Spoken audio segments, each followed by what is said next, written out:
अस्सलाम वालेकुम। आज के लेक्चर ऑफ स्टडी में हम फाइलम प्लेटीहेल्मिन्थेस को डिटेल में कवर करेंगे। इससे प्रीवियस लेक्चर में हमने फाइलम पॉरीफेरा और फाइलम निडेरिया को कवर कर लिया है। तो आए चले हम स्टार्ट करते हैं। यहाँ पर कुछ मैंने डायग्राम भी बना रखा है, जैसे कि यहाँ पर प्लेनेरिया है, लीवर फ्लूक है और टैपवर्म। इन तीन डायग्राम्स के थ्रू हम इस पूरे फाइलम को डिटेल में समझेंगे। सबसे पहली बात, फाइलम प्लेटीहेल्मिन्थेस। प्लेटीहेल्मिन्थेस एक ग्रीक वर्ड है जिसका मतलब बेसिकली क्या होता है, फ्लैट वर्म्स होता है। यानी कि फाइलम प्लेटीहेल्मिन्थेस को फ्लैट वर्म्स भी कहा जाता है क्योंकि ये बिल्कुल चपटे होते हैं, पत्तों की तरह चपटे होते हैं। जब भी हम इसको क्या कहते हैं, फाइलम प्लेटीहेल्मिन्थेस के सारे लिविंग ऑर्गेनिजम्स को फ्लैट वर्म्स कहते हैं क्योंकि ये चपटे होते हैं, पत्ते की तरह। तो अब अगर हम हैबिटेट की बात करते हैं कि ये कहाँ पर रहते हैं, मोस्टली ये इक्वेटिक होते हैं, ज्यादातर पानी में रहते हैं। समुद्री पानी में भी मिलेंगे आपको और फ्रेश वाटर में भी मिलेंगे, या मॉइस्ट प्लेसेस पर भी आपको मिलेंगे जहां पर पानी मौजूद है। उसके अलावा ये मोस्टली फ्री लिविंग होते हैं, यानी कि घूमते फिरते कहीं से भी अपना फूड हासिल कर लेते हैं, किसी के ऊपर डिपेंड नहीं करते हैं। और उसके अलावा ये कुछ पैरासाइटिक भी होते हैं। फाइलम प्लेटीहेल्मिन्थेस के लिविंग ऑर्गेनिजम्स पैरासाइटिक भी होते हैं। पैरासाइटिक का मतलब जो किसी और की बॉडी से फूड हासिल करें और उसको नुकसान भी पहुंचाए, तो उसको हम कहते हैं पैरासाइटिक। तो ये हमने हैबिटेट की बात कर ली, ये मोस्टली इक्वेटिक होते हैं, पानी वाली जगह पर मिलेंगे, फ्री लिविंग होते हैं और पैरासाइटिक होते हैं। पैरासाइटिक का मतलब दूसरों से फूड हासिल करते हैं और उसको नुकसान भी पहुंचाते हैं। अब अगर हम बॉडी लेयर्स की बात करें, अच्छा अब देखें, इससे पहले मैं आपको बताता चलूं कि body layers, symmetry, cellular organization, इन तीनों के लेक्चर्स प्रीवियसली मैंने अपलोड किया हुआ है, जिसमें सीलोम हमने पढ़ा हुआ है, जर्मिनल लेयर्स हमने पढ़ा हुआ है, बॉडी कैविटी हमने पढ़ी हुई है। ये सारी चीजें हमने पढ़ी हुई है ऑलरेडी। अगर आपने नहीं देखा उस वीडियो को, जाकर प्रीवियसली आप देख सकते हैं ताकि आपको ये सारी चीजें क्लियर कट समझ में आ जाए। तो अगर हम बॉडी लेयर्स की बात करते हैं तो इनके अंदर बॉडी लेयर्स तीन होते हैं, जब भी हम इनको क्या कहते हैं, ट्रिप्लोब्लास्टिक। जैसे कि मैं यहाँ पर आपको दिखाता चलूं कि लेट सपोज अगर आप इनकी बॉडी को कट आउट करते हैं, कट आउट करके देखते हैं, तो इनके बॉडी के अंदर आपको कितने लेयर्स मिलेंगे, बेसिकली तीन जर्मिनल लेयर्स मिलेंगे। बाहर वाले को हम क्या कहते हैं, एक्टोडर्म कहते हैं। बीच वाले को हम कहते हैं मीजोडर्म। और अंदर वाले को हम कहते हैं एंडोडर्म। तो इनके बॉडी के अंदर तीन जर्मिनल लेयर्स होते हैं, जब भी हम इन्हें क्या कहेंगे, ट्रिप्लोब्लास्टिक एनिमल्स कहेंगे। ठीक हो गया। अच्छा, अब अगर हम सिमेट्री की बात करते हैं तो फाइलम प्लेटीहेल्मिन्थेस के जितने भी लिविंग ऑर्गेनिजम्स, आप इनको वर्टिकली अगर कट आउट करें तो एक ही एंगल से ये दो इक्वल हाफ में कट सकते हैं, इसके अलावा नहीं कट सकते हैं। तो जब भी हम इनको क्या कहेंगे, बाइलेटरल सिमेट्रिकल एनिमल्स कहेंगे। Simple is that. अच्छा, अब अगर हम सेलुलर ऑर्गेनाइजेशन की बात करते हैं तो इससे प्रीवियस फाइलम में हमने पढ़ा था कि फाइलम पॉरीफेरा और फाइलम नाइडेरिया मल्टी सेलुलर होते हैं, किसी के अंदर टिश्यूज होते हैं, किसी के अंदर सेल्स तक होते हैं सिर्फ। लेकिन फाइलम प्लेटीहेल्मिन्थेस की बॉडी के अंदर ऑर्गन्स डेवलप्ड हो चुके हैं, इवन ऑर्गन सिस्टम भी मौजूद है। तो यहाँ पर मैं लिख देता हूँ कि ऑर्गन्स और ऑर्गन सिस्टम इनके अंदर बेसिकली क्या है, प्रेजेंट है। जैसे कि डायग्रामेटिकली हम पढ़ेंगे, जैसे कि यहाँ पर मिसाल के तौर पर फ्लेम सेल्स, ये एक्सक्रीटरी सिस्टम है। तो एक्सक्रीटरी सिस्टम क्या है, ऑर्गन्स का एक सिस्टम हो गया। तो सिंपल इज दैट कि फाइलम प्लेटीहेल्मिन्थेस के अंदर ऑर्गन और ऑर्गन सिस्टम मौजूद है। अच्छा, उसके अलावा फाइलम प्लेटीहेल्मिन्थेस के जो लिविंग ऑर्गेनिजम्स होते हैं बेसिकली हर्माफ्रोडाइट होते हैं ज्यादातर, मोस्टली हर्माफ्रोडाइट हैं। हर्माफ्रोडाइट का मतलब आप जानते हैं कि मेल और फीमेल अगर एक ही बॉडी में एग्जिस्ट करती है तो उसको हम कहते हैं हर्माफ्रोडाइट। तो मोस्टली फाइलम प्लेटीहेल्मिन्थेस के एनिमल्स जो हैं वो क्या होते हैं, हर्माफ्रोडाइट होते हैं। अब जैसे कि मैंने स्टार्ट में ही बताया कि फाइलम प्लेटीहेल्मिन्थेस के जितने भी लिविंग ऑर्गेनिजम्स होते हैं इनको हम कॉमनली फ्लैट वर्म्स भी कहते हैं। पेपर में रीजनिंग क्वेश्चन पूछ लेते हैं, एमसीक्यूज आ जाता है कि why phylum platyhelminthes is commonly known as flat worms, because ये डोर्सो वेंट्रली फ्लैट बॉडी होती है इनकी। यानी कि इसका मतलब क्या होता है कि ऊपर और नीचे दोनों जगहों से क्या होते हैं, चपटे होते हैं, स्टिगर की तरह होते हैं, यानी कि पत्ते की तरह होते हैं। जब भी हम इन्हें क्या कहते हैं, फ्लैट वर्म्स कहते हैं। अच्छा, ये मोटाइल इन नेचर होते हैं, यानी कि चल फिर सकते हैं, एक जगह से दूसरी जगह जा सकते हैं। और चलते हैं किसकी मदद से, ये सीलिया और मसल्स की मदद से। ये थोड़ा सा मिट गया तो मैं इसको ठीक कर देता हूँ।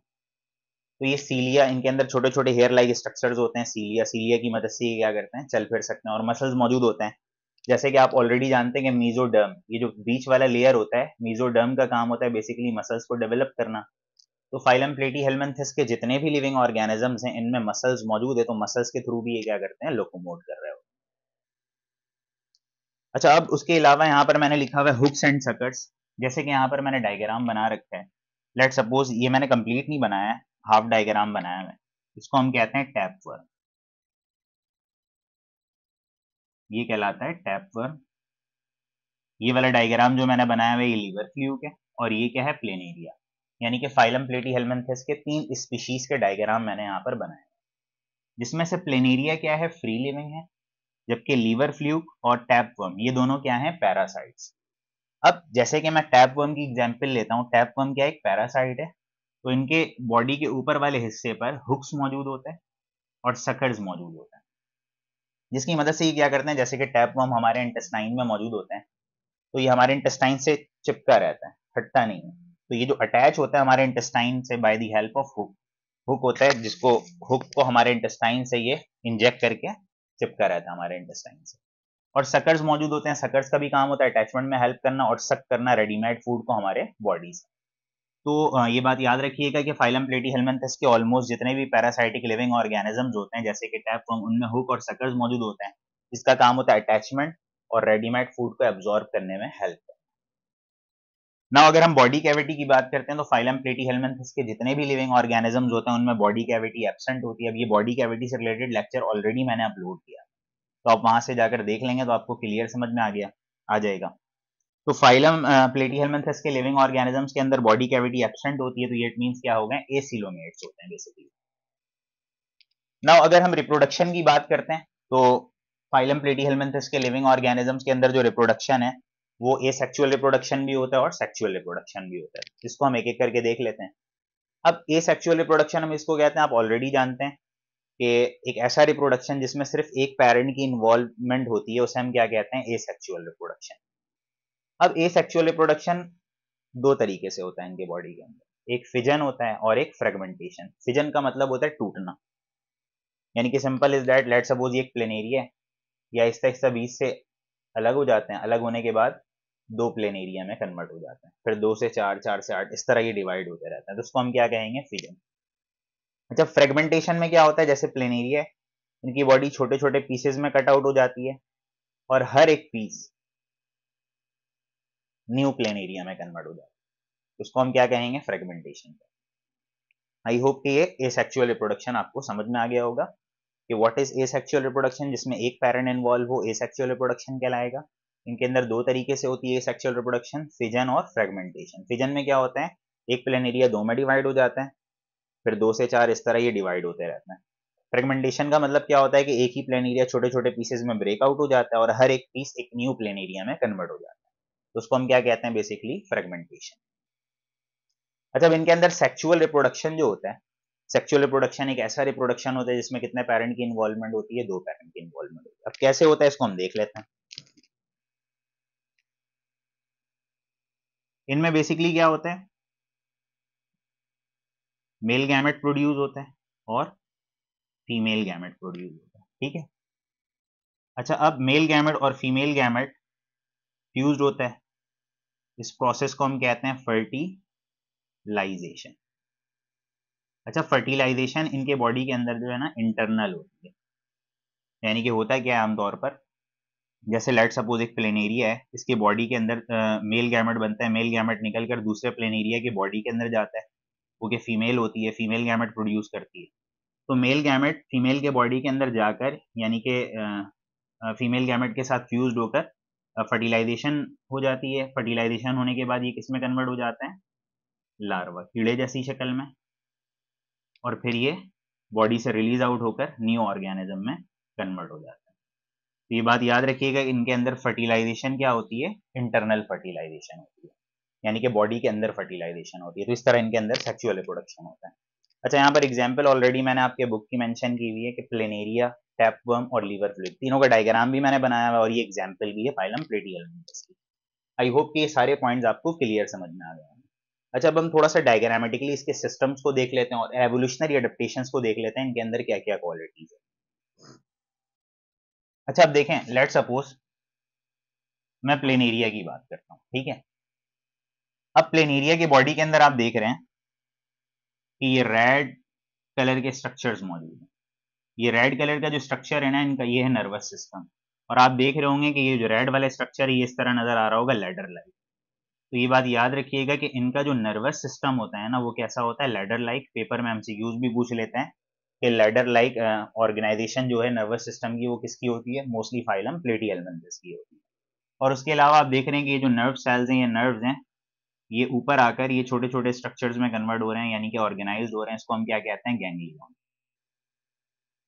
अच्छा, अब उसके अलावा आप देख सकते हैं कि प्लेनेरिया के बॉडी के अंदर ये जो ब्लू कलर के स्ट्रक्चर मैंने बनाया है ये क्या है, फेरेंक्स। यहाँ से फूड को एंटर करते हैं, ये फूड बॉडी के अंदर आता है, डाइजेस्ट होता है और जो वेस्ट प्रोडक्ट है यहीं से रिलीज आउट हो जाता है। ठीक है। अच्छा, अब इस डायग्राम को और क्लियर हम यहाँ पर पढ़ते हैं एवोल्यूशनरी एडेप्टेशन से। अच्छा, अब एवोल्यूशनरी एडेप्टेशंस का मतलब क्या, हम सीक्वेंस से फाइलम पढ़ रहे हैं, फाइलम पॉरीफेरा, फाइलम नाइडेरिया, अब हम क्या पढ़ रहे हैं, फाइलम प्लेटिहेल्मिन्थस। तो हर आने वाला जो फाइलम है प्रीवियस वाले फाइलम से कुछ न्यू क्वालिटीज या एडेप्टेशंस रखता होगा। तो इनके अंदर क्या क्या एवोल्यूशनरी एडेप्टेशंस है वो हम देख लेते हैं। हमने ऑलरेडी पढ़ा हुआ है कि एवोल्यूशनरी एडेप्टेशंस में हमें बेसिकली 5 पॉइंट कवर करने होते हैं। डाइजेशन के बारे में बताना होता है, रेस्पायरेशन, एक्सक्रीशन, ट्रांसपोर्ट और नर्वस सिस्टम। अच्छा, अब अगर हम डाइजेशन की बात करते हैं तो इनमें जैसे कि हमने पढ़ा कि फाइलम प्लेटिहेल्मिन्थस के लिविंग ऑर्गेनिजम्स फ्री लिविंग भी होते हैं और पैरासाइट्स भी होते हैं।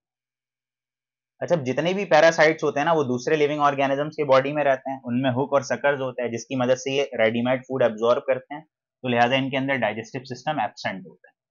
तो जितने भी पैरासाइट्स होते हैं फाइलम प्लेटिहेल्मिन्थस के उनमें डाइजेस्टिव सिस्टम एब्सेंट होता है। ये अगर पेपर में एमसीक्यूज पूछे तो ये आप याद रखें।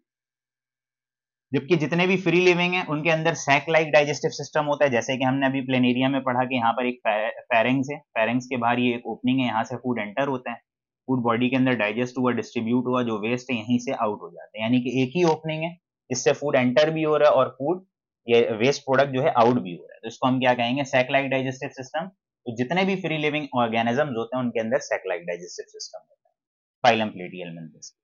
अच्छा, अब रिस्पायरेशन की बात करते हैं तो इनके अंदर रिस्पायरेटरी ऑर्गन कोई एग्जिस्ट नहीं करता, तो ये आमतौर पर डिफ्यूजन के थ्रू रिस्पायरेशन करते हैं, यानी कि इनके बॉडी के अंदर अगर ऑक्सीजन की कमी है तो ऑक्सीजन बाहर से डिफ्यूजन हो जाता है, और अगर बॉडी के अंदर कार्बन डाइऑक्साइड ज्यादा है तो वो डिफ्यूज आउट ऑटोमेटिकली हो जाता है। तो उसको हम क्या कहते हैं, डिफ्यूजन कहते हैं। अच्छा, अब इनके अंदर एक्सक्रीशन के लिए जो है ना फ्लेम सेल्स मौजूद होते हैं।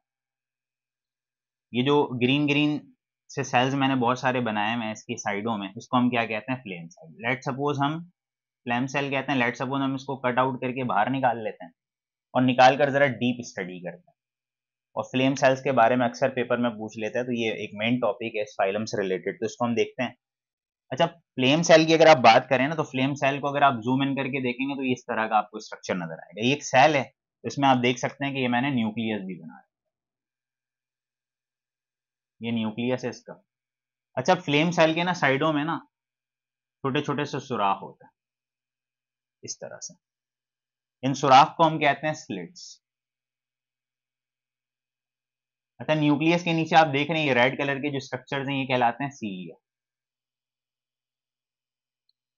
ये जो सीलिया है ना ये आगे पीछे मूव कर रहा होता है मुझसे, जिसके आगे पीछे मूव करने की वजह से क्या होता है कि इनके बॉडी के अंदर जो वेस्ट होता है, वेस्ट प्रोडक्ट वो अट्रैक्ट होता है, वो इस स्लिट्स के थ्रू, इस सुराख के थ्रू फ्लेम सेल के अंदर आ जाता है। और फ्लेम सेल के अंदर आने के बाद ये एक पोर होता है, एक्सक्रीटरी पोर कहलाता है, और ये एक्सक्रीटरी पोर के थ्रू बॉडी से यानी कि आउट हो जाता है। Simple is that. अच्छा, अगर आपसे पेपर में पूछ ले कि भाई फाइलम प्लेटिहेल्मिन्थस के एक्सक्रीटरी ऑर्गन को फ्लेम सेल क्यों कहते हैं, फ्लेम सेल हम इसलिए कहते हैं कि देखें यहाँ पर सीलिया मौजूद है, सीलिया बिल्कुल जैसे आप कैंडल देखते हैं ना, लेट सपोज ये कैंडल है, कैंडल का जो फ्लेम है ना आगे पीछे मूव कर रहा होता है, बिल्कुल सीलिया उसी तरह मूव कर रहा होता है। दैट इज वाई इसके मूवमेंट की वजह से इस सेल का नाम क्या रखा गया, फ्लेम सेल रखा गया। तो आपने ये याद रखना है कि फ्लेम सेल के थ्रू क्या होता है, बॉडी से वेस्ट प्रोडक्ट जो बनता है वो वेस्ट प्रोडक्ट अंदर आता है और एक्सक्रीटरी पोर के थ्रू आउट हो जाता है। नाउ नेक्स्ट पार्ट की तरफ मूव करते हैं, दैट इज ट्रांसपोर्ट। इनके अंदर कोई सर्कुलेटरी सिस्टम मौजूद नहीं होता है, स्पेशल सर्कुलेटरी सिस्टम कि जिसके थ्रू बॉडी के अंदर ट्रांसपोर्टेशन हो, तो सिंपल डिफ्यूजन के थ्रू ही ट्रांसपोर्ट हो रहा होता है इनके बॉडी। अच्छा, अब नर्वस सिस्टम की लास्ट हम बात कर लेते हैं, तो अब जैसे कि हमने पढ़ा कि इनके अंदर लैडर लाइक नर्वस सिस्टम होता है, और लैडर लाइक नर्वस सिस्टम के अलावा इनमें गैंग्लियन, यानी कि जो राउंड सा स्ट्रक्चर है ये रेड वाला, ये गैंग्लियन कहलाता है। एक गैंग्लियन, दो गैंग्लियन, यानी कि आप कह सकते हैं कि पेयर्ड ऑफ गैंग्लियन मौजूद होते हैं। तो इनमें लैडर टाइप नर्वस सिस्टम होता है विद पेयर्ड ऑफ गैंग्लियन। अच्छा, अब लास्ट हम एक इंपॉर्टेंट बात करते हुए चलें, ये जो मैंने आंखों जैसी बनाई हुई है ना चीजें, ये क्या है, आई स्पॉट। बेसिकली ये बेसिकली ट्रू आई तो नहीं होता, बट आई स्पॉट है इनके अंदर जो कि लाइट को डिटेक्ट करता है, लाइट को सेंस कर रहा होता है, तो इनके अंदर आई स्पॉट मौजूद होता है जो कि यहाँ पर मेंशन भी हुआ है। आई स्पॉट्स जो है वो क्या कर रहा है, बेसिकली डिटेक्ट कर रहा है लाइट। तो आई होप कि ये पूरा लेक्चर आपको क्लियर कट समझ में आया होगा। अगर आप हमारे इस चैनल पर नए हैं तो इस चैनल को जरूर सब्सक्राइब करें, लोगों तक शेयर करें ताकि इसकी रीच व्यूअर्स तक पॉसिबल हो सके।